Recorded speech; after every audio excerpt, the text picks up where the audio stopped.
that was creating new laws, creating a new wave of thought that they themselves would not buy, except that being more moribund with property or with an education that told them that they must obey government, they were not willing to step up and challenge the order.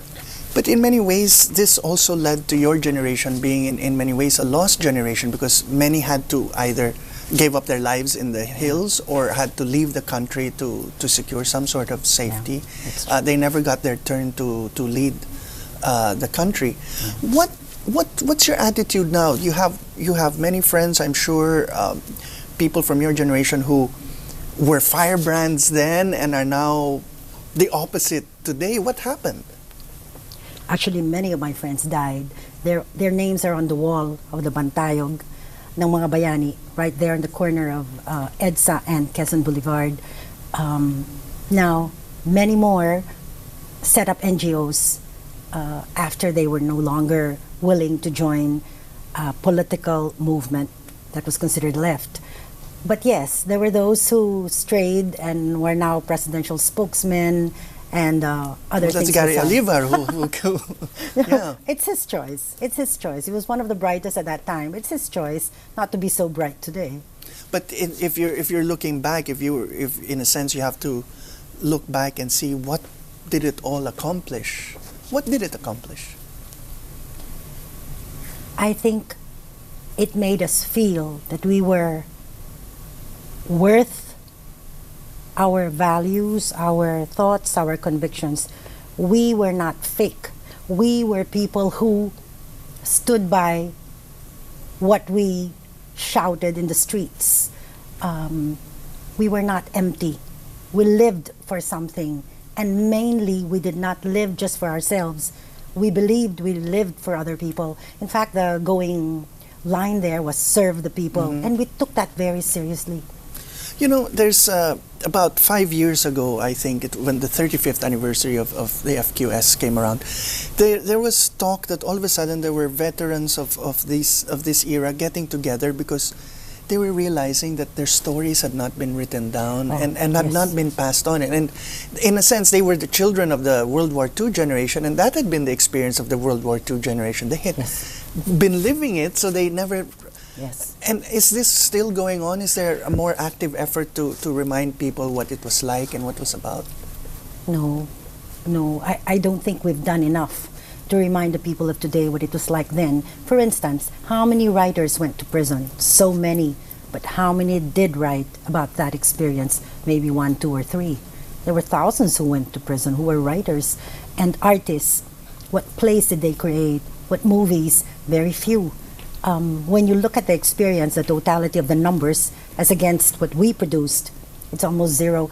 I think it's because many times it was so personal, the violation was so real that it was not something we could just put down in print. Although after all these years, 30, 40 years, that's no longer a viable excuse. Maybe we got involved with other things in our lives. Maybe writing is very difficult. Maybe there's no financing for the kind of books that we have to do.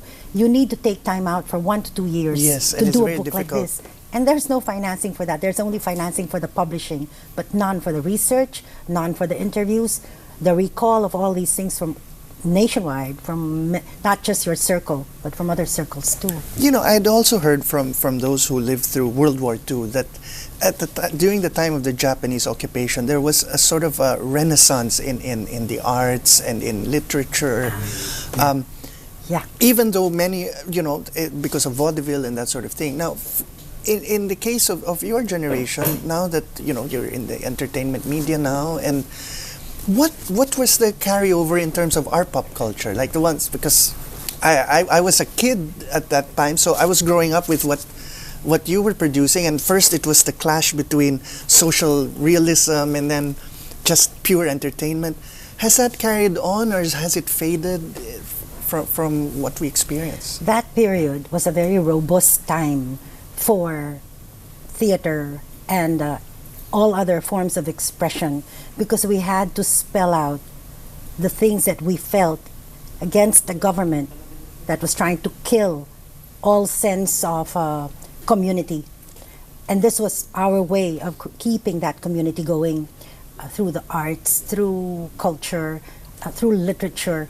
And I think if you gathered everything that was created then, the street theater and all that, you will find literature hundredfold, except that no one has put them together. Again, so it's a Yeah, matter no one of has put putting them it together. Now, you were asking about today?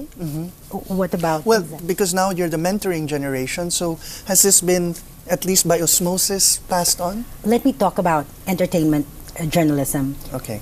I got into entertainment journalism not really by choice. It was the offer made, and through many circumstances, eventually I found it a personal challenge to do an entertainment magazine that would employ the standards of journalism as these are employed everywhere else in science, environment, reporting, etc. And now, what do I think its value is? Maybe I have to find a reason for staying there, but I do believe that we have redefined entertainment writing in this country, where, like I said, we use the norms and rules and etiquette and ethics of journalism as it should be employed. And I think, well, that's a good enough start for me.